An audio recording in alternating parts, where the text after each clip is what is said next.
Welcome to the ISO Show, dispelling myths and sharing tips for success to improve your business with ISO standards, with your host, Mel Blackmore.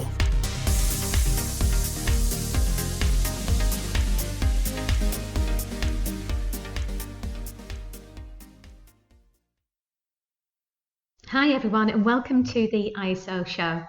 You're listening to the number one show on all things ISO, from dispelling myths to sharing tips for creating awesome ISO systems for success. And thanks very much for joining me this week. I really do truly appreciate each and every person that listens to the show, and to also thank you for your comments and suggestions for the topics that we cover, because it's this that really does help to share the show for you, for our listeners. So if you're new to the podcast though, make sure that you hit the subscribe button on your podcast player to ensure that you don't miss a single weekly dose of ISO standards advice, and also, you're going to miss out on those tips from leaders across various industries, including your own possibly, and their experience in ISO standards. If you're already subscribed and you've been listening for a while, you know how much we appreciate you, and thank you so much for tuning in each week. So if you haven't done so already, why not go ahead and leave a review on the podcast player, preferably a nice shiny 5-star one if you feel like it's something that's really helped you in your business, or if you feel that the advice has been useful and you just enjoy listening to the show. We'd really appreciate it. So let's dive into today's episode then. So in today's podcast, I'm going to be sharing with you how to establish the scope of your ISO system. Now, this is the number one consideration when you start to think about implementing an ISO project, because this can ultimately determine the timescales, costs, and also the resources that you may need for your ISO project. So if you've been thinking about implementing an ISO standard but wondering where to begin, then this is going to be a great starting point. It's going to be a useful podcast to help you start on your ISO journey. But before we dive into that, we do have something that will be really useful for you. It's a free download. It's ultimately a really useful checklist on how to plan, including scoping, of course, that we're going to cover today, create, launch, and implement your ISO project so that you can successfully achieve certification. So all you need to do is click on the link in the podcast show notes, or head over to the isologyhub.com to download your free copy now.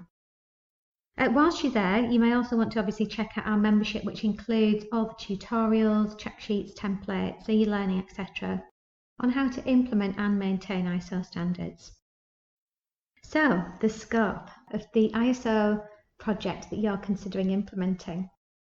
So, what is the scope? So, the scope of your management system helps to clarify not just for your project and your business, but also for the certification body, if you're looking at getting certified, on what the organisational and physical boundaries are.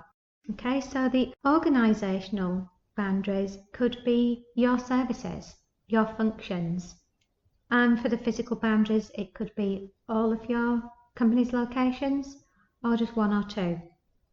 Okay, so the beauty of the scope of certification is that it really does have flexibility. It gives you that freedom to be able to define those boundaries. So a certification body or any other organisation isn't going to tell you what your scope is going to be. That is really down to you. Now, it could potentially be influenced by a certain stakeholder. So many organisations implement ISO standards and get certification because it's a stakeholder requirement. It's worthwhile asking that stakeholder what area of the business requires certification. Because if it's an organisation and you're providing a range of services, but you're only actually providing a particular service for a particular client and they expect you to achieve, let's say, so 27001, you can designate that particular service and get certified, and that's the scope of your information security management system. Now, there are pros and cons in that, which I will come on to shortly. But ultimately, the scope of certification is something that you decide as an organisation. Now, many organisations, particularly if they're SMEs, small and medium enterprises with less than, say, 250 employees, will include all aspects of their business activities and all locations, because they may only have 1 or 2 locations. And it's that scope that is referenced within their management system. So if it's environmental management system, there will be a section on scope within that. And also, the scope is also going to be included on your certificate. So your certificate will basically say what it does on the tin. It will describe the services that you're certified against. That could also be made available on your website. So that's another key consideration that is going to go into your certificate and in your management system manual. Now, if you look at restricting your scope of certification, that's absolutely fine, because it may be more cost effective for you to have a restricted scope, let's say 1 location instead of 5 in the first year. It's just more cost effective from an assessment perspective and an implementation and also timescales. That's absolutely fine. But there isn't anything wrong with sharing that management system across the wider organisation, so everybody gets to benefit from the policies and the controls that you've got in place within your system. So don't think that you have to include everything within the scope of certification if it's not necessarily going to be cost effective for you to do that in the first year or 2. Remember, your certificate is actually valid for 3 years.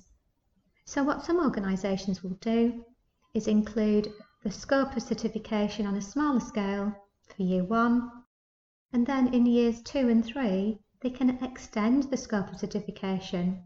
That way they can spread the costs, and also they can demonstrate the success on a smaller scale and then repeat that and scale it up for the wider organisation. Okay, so just bear in mind that the scope of your management system doesn't necessarily mean to say that that's the scope that you're certified against, if that makes sense. Okay, so this is quite typical when you have an organisation that's based in one country and you decide that actually we do want to include all locations, in terms of international locations within the scope. You can do that over a period of time, and that could be part of your planning process. So in terms of considerations, just think about realistically how long it would take you to implement an ISO standard, and I've recorded another podcast on timescales which goes through that in much more detail. But what I would recommend is that just consider what will have the biggest impact for your organisation, that can make the biggest difference, both from an operational perspective, in terms of improving operational efficiency and reducing costs, but also what the wider impact could be. So if it's an environmental management system, why not share what your environmental strategy is, your policy, your controls, to the wider group? Then all can benefit. So hopefully that's provided you with a bit of an overview on key considerations when deciding on the scope of certification and your management system. If you'd like a checklist of how to plan, including scoping your management system, how to create it, launch and implement ISO standards, don't forget to download your free ISO standards blueprint to implement any ISO standard. So just head over to the isologyhub.com to get access to your free copy to download. Thanks very much for listening, and I look forward to catching up with you on the next ISO show.